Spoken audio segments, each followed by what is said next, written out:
All right. Welcome to Off the Rails Sports Podcast. I am your host, John. And man, we had a busy day in the world of sports on Saturday, didn't we? If you could hit that like and subscribe button, it means a lot to us. And here, we're trying to cut the BS out of what's going on in the world of sports. And believe me, I think there's a lot. I think there's, most of the stuff you hear, I think they're saying it, they're tempering it because they have access to athletes. I love Bill Simmons. I think he is the GOAT, but there's a lot of times I think he really wants to say stuff, but he has personal relationships with Doc Rivers or whoever on the Celtics or the Red Sox, and I don't think we're really hearing what's going on. I think we kind of try and call it out a little more. Yeah, maybe we don't have as much information, but you know what? A lot of times your gut's really right on what's going on in the world of sports. All right, so if you could hit that like and subscribe button, it means a lot to us. And today, we are going to have the greatest day in the year, the calendar year, on motorsports. We got Monaco. We got the Indy 500, which, if you listen to the podcast with me and Brother Scott the other day, man, there's a lot of controversy swirling around that. And then we have the finish it up at night with the Coca-Cola 600. Kyle Larson from NASCAR is trying to do the double. He's racing first in the Indy 500 and then heading over to Charlotte. I'm surprised more guys don't do it. It seems like a really amazing opportunity, but you do have to remember they're going 230 miles an hour in that car. That's a dangerous thing. This isn't just some, hey, we're going to go out and hit some golf balls, man. This is they literally are taking their lives in their hands. Bless them all. I hope they all come back safe. Let's start out with what happened in the association on Saturday night.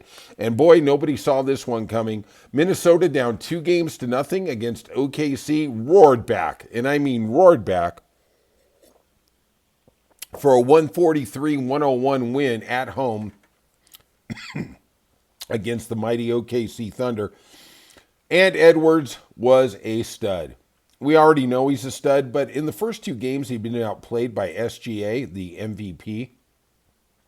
It happens. But for Minnesota to go, they go like Ant goes. He is the guy. He is the cog. He is the spark plug. And he single-handedly outscored the OKC Thunder in the first period, 16-14. Their defense was amazing. Nas was great. Gobert was great. It was a total team effort. And let's be honest, this is a must-win, right? You can't go down 3-0 and have any chance of winning the series. Absolutely none. They stood up in a big way. And OKC, it goes back to the familiar, rant. Who do they get scoring from if it's not SGA? There's Williams, there's Holmgren. Yeah, I guess. I mean, to me, I think they're going to be big players in the Giannis sweepstakes. They get Giannis. This is a team that could rip off 2 titles in 3 years, 3 and 5. I think they definitely have that possibility. Ant watched from the bench for the fourth quarter because they were up 37 points. It was 72-41 at halftime. ABC is like, oh my God, the viewership is going down. Oh, I called it. I thought OKC was going to sweep or have a gentleman's sweep. We will see what happens on Game 4 on Monday. I'm telling you, Minnesota was very, very impressive. All right, let's talk about the National Hockey League and the monster that is the Florida Panthers. The Hurt is just went in and is decimating Carolina. I love Carolina. They are such a great team. I just wish they would have kept Bradenton and not pawned him off to Minnesota. Dallas, excuse me. Minnesota North Stars. How old school is that? McCullough for Florida had 2 goals. Barkov had 2 goals. Really didn't get a lot from Marchand, but you know what? That's just because Florida is so bloody deep. They take a 3-0 lead Monday. Maybe they close out the series. They just look dominant. What are you going to say? That just happens. Kudos to the Florida Panthers. All right, let's go on and talk about what happened in baseball. The Red Sox, Bregman went on the DL. They brought up one of their top prospects, shortstop Meyer. We're going to see what happens here. Brian and I were having a conversation, and we're going to continue it on Monday, about why isn't Devers even in the equation to go back to third after the Bregman? I'm going to hear Brian's thoughts on it. But to me, Devers feels like he was betrayed. He was the third baseman. They went out and got Bregman. Probably didn't tell him. I think a couple things probably happened there. I think it evolved very quickly, the deal. And they didn't want to go at Devers until they knew Bregman signed. And once Bregman signed, his agent released it. And the world knew before they could get to Devers. Just what it is, man. You play with fire, you're going to get burned.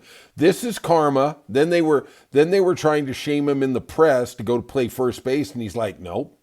You know, everybody thinks that's a great idea until there's 2 errors in the first 3 games. And then everybody's like, why'd you do that? You're stupid. Nah, guy don't need that, man. The guy's been a loyal fan. He re-signed the extension, which we were all worried about 2 years ago. Okay, we got him for another 10 years. Enjoy. Hey. And look, this isn't on Devers. This is on management. This is on ownership. Do not shame the player here. This guy has been a warrior. You know, I don't know. He seems happy at DH. As far as I'm concerned, you got a DH for the next 10 years. You got Big Poppy Light. That's what you got. All right. The Red Sox took down the Orioles. Once again, the Orioles lose 16-34. Christ's sakes. I mean, how bad are they? 8-19 away from home. God damn. They are unbelievable. Oh, I'm sorry. 8-19. Yeah, thanks. Twins beat the Royals 5-4. The Diamondbacks lost to the Cardinals. Cardinals are playing really good. I don't really believe what I'm seeing with the Cardinals. I don't think it's real or sustainable. But I've been wrong before. I thought the Angels sucked, and, you know, they seem to be rallying around the flagpole there. The Cardinals won 6-5. Pirates got a much-needed win, 2-1. They're trying to tamp down the Skeens trade talk. I mean, really, don't you trade them for 3 prospects? I don't know. To me, you got to have hope there. I feel bad for the fans of Pittsburgh. It's just bullshit what they're doing. The Nationals beat the Giants 3-0. Kind of a surprise there. The Reds beat the Cubs. The Reds, I keep thinking they're going to really go on a winning streak here. I like Francona. I like the makeup of that team. They just haven't found their niche. They're really kind of like the Red Sox. They beat the Cubs 6-4. Atlanta beat the Padres 7-1. Atlanta almost there to 500, 25-26. Just almost. Almost got there, guy. Astros beat the Mariners 2-1. Valdez gets the win. White Sox beat the Rangers. Rangers are in a terrible slump. Lost 5 in a row. You lose the first 2 in Chicago, you really got problems. You know, I don't know what they do there. They just don't have any middle relief pitching. Yankees beat the Rockies 13-1 because, hey, they missed the extra point. Orioles won in the nightcap 2-1 over the Red Sox.